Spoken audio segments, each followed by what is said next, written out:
मेरा सबसे पहला सवाल आपसे ये कि आप सभी धर्मों के पीछे क्यों पड़े? आप लोग मीडिया वाले मैडम आप लोग सवाल ही ऐसा पूछते हैं कि जवाब देने से पहले ही आदमी दोषी साबित हो जाए। मैं सब धर्मों का आदर करता हूं और किसी भी धर्म में मानता नहीं। ये आदमी कभी नहीं सुधरेगा। और अगर भगवान है तो मेरे सारे सवालों का जवाब देंगे। उतना ही नहीं, वो मेरी लड़ाई में शामिल भी होंगे। वो कैसे? अब जब छोटी थी, हाँ छोटी बच्ची थी, तो अपने पापा से चॉकलेट मांगने के लिए अब क्या करती थी? माने से पापा के नाम की माला जपती थी, पापा चॉकलेट दो चॉकलेट दो चॉकलेट दो, कि पापा के सामने अगरबत्ती घुमाती थी या फूल फेंकती नहीं, मैं ऐसा सब कुछ नहीं करती थी। जो मुझे जो चाहिए होता था मैं उनसे डायरेक्टली मांग लेती थी। मतलब एग्जैक्टली मैडम, एग्जैक्टली मैं भी तो वही कर रहा हूं। हुआ यह है कि दुनिया वालों ने मुझे बचपन से ऐसा समझाया कि भगवान तो हमारे बाप के समान है, होगा। लेकिन मैं यकीन कैसे करूं जब तक वो मेरा बाप मेरे सामने नहीं आता? तू तो नास्तिक है, भगवान कैसे तेरे सामने आएगा? माँ जी आप खाइए। कांची भाई, वैसे तो मैं भी मानता हूँ कि भगवान हमारे पिता समान है। हाँ, तो क्या वो मेरे सामने आएंगे? आप ये मंदिर मूर्ति वगैरह में मानते हैं? हाँ मानता हूँ। तो वो तुम्हारे सामने नहीं आएंगे। लेकिन क्यों? क्योंकि आप उनको मंदिर मूर्तियों में ढूंढ रहे हो ना, फिर उनको रूबरू होने की क्या जरूरत है? नहीं नहीं, लेकिन ये तो गलत है। भगवान तो होता ही है। 2 साल से मुझे अच्छी नौकरी नहीं मिल रही थी। मैंने मन्नत मांगी कि मुझे अच्छी नौकरी मिल जाएगी तो मैं अपने बाल अर्पण करके आऊंगा, और देखो मुझे नौकरी मिल गई। ओहो, पूरे के पूरे अर्पण कर दिए। अच्छा आप जरा सोचिए, आप सुबह सुबह तैयार होकर फर्स्ट क्लास ऑफिस के लिए निकलते, काम के लिए निकलते, और जैसे आप घर का दरवाजा खोलते हैं सामने बालों का ढेर पड़ा हुआ, काले बाल, सफेद बाल, कुछ डैंड्रफ वाले बाल, कुछ ऐसे जूं वाले बाल, हर किस्म के बालों का बूफे लगा हुआ है। तो मुझे बताइए आपको कैसा लगेगा? मुझे बिल्कुल ही अच्छा नहीं लगेगा। है ना? तो सोचो भगवान को कितना बुरा लगता होगा। है? भगवान ने दरवाजा खोला कि बाल बाल बाल बाल। ये कांजी भाई लॉजिक तो सही इस्तेमाल करते हैं। आपको पता है इन बालों का क्या होता है? धंधा होता है, बिजनेस होता है। ये बाल अमेरिका, लंदन, ऐसे विदेशों में बेचे जाते हैं। इन शॉर्ट आपकी श्रद्धा का वहां धंधा होता है। इवन सरिया पेसरा बंदे में दम है यार। लेकिन उन पैसों से स्कूल, अनाथ आश्रम, अस्पताल, चैरिटेबल ट्रस्ट चलते हैं, उससे भी आपको दिक्कत है? ये तो ऐसी बात होगी, जो गुटखा बेचता है वही कैंसर की हॉस्पिटल खोलता है। और मैडम ये सब चलाना ही पड़ेगा, क्योंकि ये सारा पैसा ब्लैक का आता है। इसका अगर आपने व्हाइट में कोई ट्रांजैक्शन नहीं दिखा तो इनकम टैक्स वाले आपका गला दबा के जेल में डाल देवे। मुझे प्रॉब्लम है इनके पैसे निकालने के तरीकों से। जिस तरह वो माफिया वाले गन दिखा के डराते, ये लोग भगवान दिखा के डराते। That's a good one. आपके बच्चे की कुंडली बहुत खराब है, वो मांगलिक है, उसको काल सर्प योग है, शनि का साया है, मंगल की माया है। क्या है ये? वो बेचारा अभी अभी तो पैदा हुआ, उसको सांस तो लेने दो। फिर इस सब के इलाज के लिए वो लोग पूजा पाठ की बंदूकें निकालते हैं, और जीते जी तो छोड़िए, ये आपको अगले जन्म के लिए भी डराते हैं। हाँ, कि अगर इस जन्म में आपने ये किया तो अगले जन्म में कुत्ते बनोगे, या अगर ये किया तो कीड़े बनोगे, मकोड़े बनोगे, नर्क में जाओगे। और फिर तो नर्क का पूरा मेनू कार्ड भी पड़ता है। कि आपको वहां कांटों के बिस्तर पे सुलाया जाएगा, आग के दरिया में झोंका जाएगा, गर्मा गर्म तेल में फ्राई किया जाएगा। मैं आदमी हूं कि पकोड़ा हूं?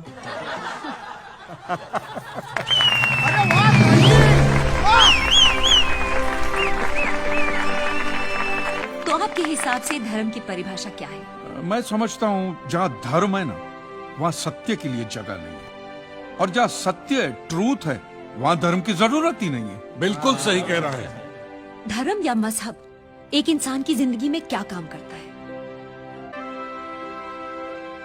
मेरे हिसाब से तो एक ही काम करता है मैडम, या तो वो इंसान को बेबस बनाता है या फिर आतंकवादी। सिद्धेश्वर महाराज, आपकी ये मंदिर वाली जो जगह है वो कितने एकड़ में फैली हुई है? 22 एकड़ में, 22? जिसमें 322 छोटे छोटे मंदिर हैं भगवान के। ओहो, माने भगवान का पूरा शॉपिंग मॉल ही सजा के रखा है। साइलेंस। और इन सारे मंदिरों में भगवान की सेवा के लिए 142 पुजारी हैं, समझा? आपके मंदिर के बाहर भिखारी कितने बैठते हो पता है आपको? क्या? भिखारी भिखारी अंदर की 320 मूर्तियां, 142 पुजारी पुजारी याद है आपको, लेकिन आप ही के मंदिर के बाहर बरसों से कितने भिखारी बैठते हो याद है आपको?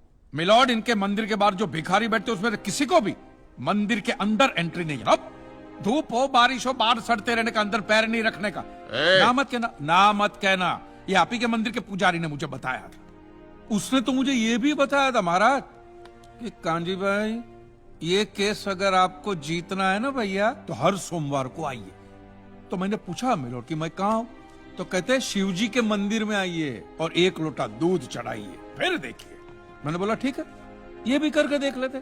तो मिलॉर्ड में पहुंच गया मंडे को दूध का लोटा लेकर। ये लंबी लाइन लगी हुई, सबके सब हाथ में लोटा पकड़ के खड़े हुए थे ऐसे। मैंने सोचा अंदर जरूर कोई दूध पीने वाला होगा, वरना ये सब जब गधे थोड़ी है जो ऐसे लोटा पकड़ के लाइन में खड़े। मेरा नंबर है, मैं अंदर गया, अंदर कोई नहीं था दूध पीने वाला, कोई नहीं। बीच में वो काला पत्थर पड़ा हुआ था, उसे शिवलिंग कहते हैं मूर्ख। हाँ शिवलिंग, शिवलिंग पड़ा हुआ था।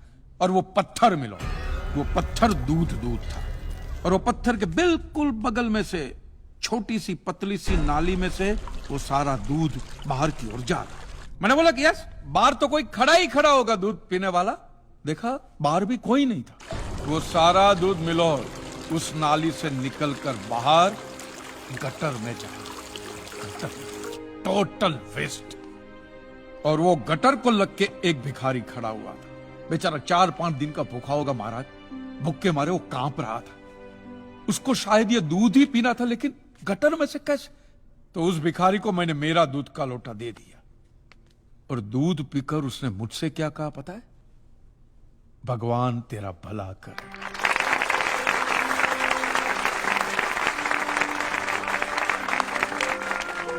तो मंदिर में आने वाला एक एक इंसान वो पत्थर पे दूध डालने के बजाय किसी गरीब के पेट में डाले ना, तो सबसे ज्यादा पुण्य मिलेगा। नहीं? और हाँ मौलवी साहब, किसी दरगाह पे फूलों की चादर ओढ़ाने के बजाय किसी नंगे फकीर के बदन पे कपड़ों की चादर ओढ़ाई जाए ना, तो अल्लाह को बहुत खुशी मिलेगी। और जीसस के सामने मोमबत्तियां जलाने से अच्छा है किसी गरीब की झोंपड़ी में जलाइए, तो उसके घर में कभी अंधेरा नहीं होगा। क्यों, तुम भी भगवान को नहीं मानते क्या? अरे मैं खुद भगवान हूँ। अच्छा, तो मैं अमिताभ बच्चन हूँ। देखो कांजी, दूध, चद्दर, मोमबत्ती ये सब चढ़ाना एक प्रथा है। भगवान की पूजा अर्चना, इन सब का मूल्य तुम नहीं समझोगे, क्योंकि तुम एक नास्तिक हो। जगत की मोह माया से तुम अभी तक मुक्त नहीं हुए। आप तो हो गए हो ना, आप तो बिल्कुल मोक्ष के दरवाजे पे खड़े हो। तो ये जो रीति रिवाज के नाम पे ढोंग चलते, उनको बंद करवाइए ना महाराज। शनिवार को हनुमान जी की मूर्ति पे कितना तेल बर्बाद होता है पता है आपको? लोग 2 रुपये के 5 रुपए के सिक्के यूं यूं यूं करके मूर्ति पे चिपकाते हैं। हनुमान जी इन सारे चिल्लर का क्या करेंगे? कांजी भाई बिल्कुल ठीक कह रहे हैं। साईं बाबा अपनी पूरी जिंदगी गरीबों के लिए और गरीबी में जिए। जब तक वो जिंदा रहे तेल की एक एक बूंद के लिए दर बदर भटकते रहे, और आज उनके मरने के बाद उनके लिए करोड़ों का सिंहासन, सोने का मुकुट, किसके लिए बताइए महाराज। एक बात बताइए, जो भी भक्त भगवान की श्रद्धा से सच्चे दिल से भक्ति करता है, उस पर तो उस परम कृपालु की कृपा दृष्टि रहती है। रहती है ना? रहती है ना? आया ना? तो चलिए महाराज, मुझे यह बताइए कि अमरनाथ और वैष्णो देवी की यात्रा पे जाती हुई बस नीचे खाई में क्यों गिर जाती है? वो तो भगवान की भक्ति के लिए जा रहे थे, श्रद्धा से भजन गाते गाते जा रहे थे, तो भगवान ने डायरेक्टली उनको ऊपर बुला लिया। और आप मुझे एक गाड़ी ऐसी बताइए जिसका एक्सीडेंट हुआ हो और जिसके अंदर भगवान की मूर्ति या फोटोग्राफ ना हो। बताइए, बताइए। I object my Lord. From day one ये आदमी बातों को यूं यूं गोल गोल घुमा रहा है। मिस्टर कांजी, ये कोई डिबेट नहीं है अच्छे बुरे की, ये कोर्ट है और यहां प्रूफ चलता है, और हमारे पास प्रूफ है, इंश्योरेंस पेपर्स पर आपके सिग्नेचर्स। इसलिए लीगली आपको कोई हक नहीं बनता इंश्योरेंस कंपनी से पैसे मांगने। और जहां तक हमारा प्रश्न है, बीमा कंपनी के नियमों को हम नहीं मानते।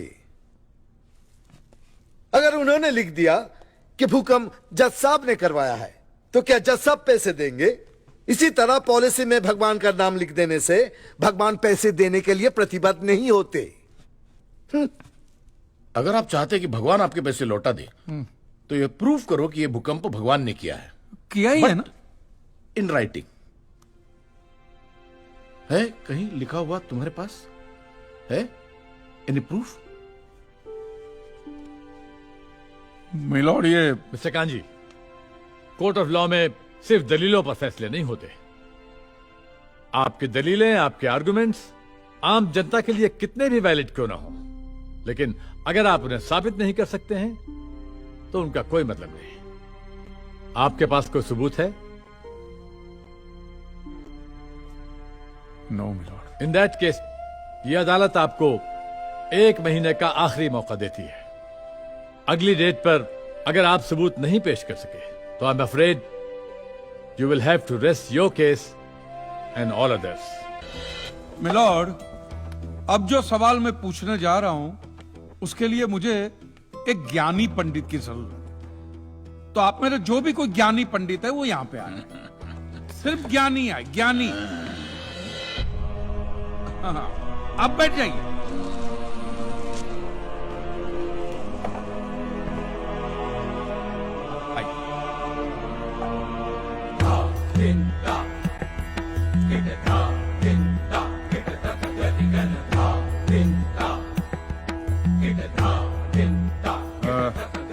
महाराज, आप जो पंडित लोग आपके प्रवचन में जो शास्त्रों की बातें करते हैं, तो शास्त्रों में जो भी लिखा होता है वो सब सही होता है? 100%। ऐसा कहां लिखा है? ये तो आप कह रहे हैं। गीता में लिखा है। अच्छा, क्या लिखा है गीता में? गीता के 4थे अध्याय का 40वां श्लोक, अज्ञस्य अश्रद्धानस्य संशयात्मा विनश्यति, नायम लोकस्ति ना परा ना सुखम संशयात्मना। मतलब क्या? इसका अर्थ है जो अज्ञानी श्रद्धा विहीन मनुष्य शास्त्र पर संदेह या शक करता है उसका विनाश निश्चित है। उसे भूलोक या परलोक कहीं भी शांति नहीं मिलती। समझा? ये बहुत इंटरेस्टिंग आइटम है। महाराज, आपको ये गीता में या शास्त्रों में कुछ भी समझ में आता है? कि जो भी लीलाधर महाराज बोल रहे हैं उसमें बस ऐसे समझा समझा करके हाथ हिला रहे हैं। मिलॉर्ड, वो स्कूल में छोटे छोटे बच्चे होते, उनको प्रेयर कभी पूरी याद नहीं रहती, तो बेचारे आंख बंद करके ऐसे करके होंठ हिलाते, वो होंठ हिलाते, ये हाथ हिलाते। एक कांजी, तूने एक सिद्ध साधु का अपमान किया है तो तुझे नरक में भी जगह नहीं मिलेगी। कहां से मिलेगी महाराज? आप लोगों ने पहले से ही वहां कुल्ले टिका के रखे हैं।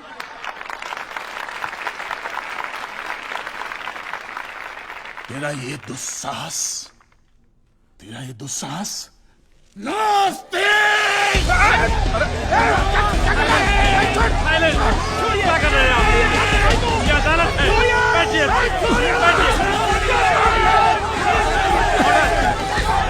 ऑर्डर, बैठ जाइए।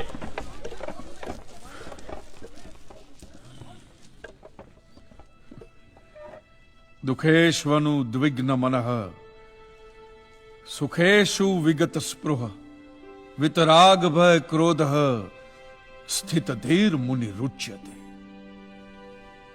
अध्याय 2 श्लोक 56।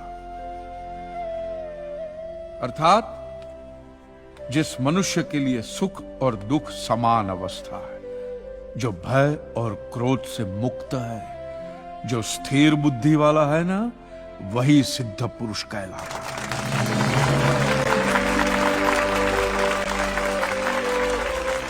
ये मुझे गीता सिखाएंगे? अरे ये क्या गीता सिखाएंगे मिलॉर्ड? इन लोगों की तो आईक्यू भी रूम टेम्परेचर से लो है। आपको 2 बात किया कही मैंने उकसाने के लिए, भड़काने के लिए, मुझे मारने चले हैं। ऐसी है आपकी सिद्धि सिद्धेश्वर? मिस्टर कांजी, उनकी सिद्धि क्या है यह कोर्ट का मुद्दा नहीं है। कोर्ट का मुद्दा यह है कि आपकी दुकान किसने गिराई। भगवान ने गिराई है। ये आप फैसला सुना रहे। फैसला सुनाना जज साहब का काम है, आपका नहीं। आपको तो सिर्फ प्रूफ करना है कि उस दिन जो भूकंप आया वो भगवान की वजह से आया था, जो प्रूफ करना इम्पॉसिबल है। Relax relax relax, nothing is impossible. Swami ji एक बात बताइए, भगवान ने ही ये भगवत गीता कही है?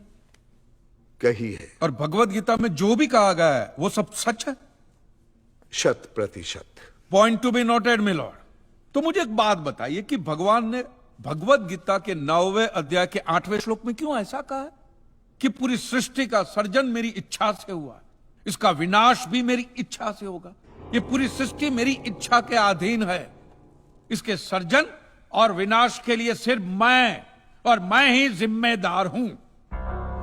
और ये देखिए मिलॉर्ड, ये बाइबल में भी कहा गया है, आयजा चैप्टर 54 वर्स 16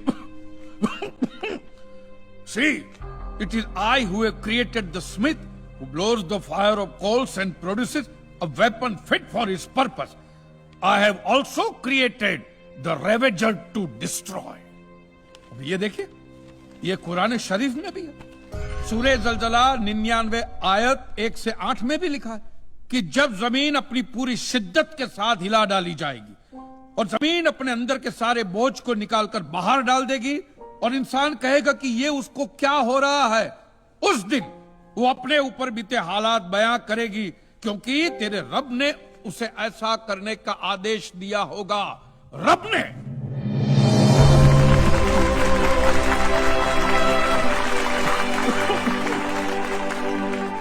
इन सारी बातों का मतलब एक ही होता है मिलॉर्ड, कि ये भगवान द्वारा किए हुए भूकंप से ही मेरी दुकान गिरी है। मतलब it is an act of God. ये सब ऊपर वाले की करनी है, और मेरे साथ साथ जिन लोगों का नुकसान ऊपर वाले की वजह से हुआ है उन सब के पैसे भी ऊपर वाला ही देगा। नहीं तो उनके collection agent. Your honour, mister Kanchi Leeladhar Swami को बातों में फंसा रहे। सरदेसाई जी क्या कर रहे हैं आप? अरे बोलने दो, बोलने दो। अगर ये प्रूव हो जाता है कि भगवान है तो हम लोग पैसा देने से बच जाएंगे। अच्छा, पूरा दोष अब आप हम पर थोपना चाहते हैं। अपनी स्कीम से बचने के लिए आप भगवान का नाम नहीं ले सकते। चुप कीजिए। क्योंकि भगवान पर सिर्फ हमारा कॉपीराइट है। कॉपीराइट? अरे 2 मंदिर क्या बनवा दिए? भगवान आपके बाप का मालूम है? खबरदार, हमारा संप्रदाय तुमको छोड़ेगा नहीं। क्या कर रहे हो? साइलेंस। रिलैक्स। आज तक तो मिलॉर्ड सिर्फ इतना ही सुनने में आया था कि भगवान की आरती होती है, आराधना होती है, यज्ञ वगैरह होता है। आज तो ये भी सुनने को मिल रहा है कि भगवान के कॉपीराइट भी होते हैं। भगवान के कॉपीराइट ऊपर वाले की ब्रांड बना दी है इन्होंने।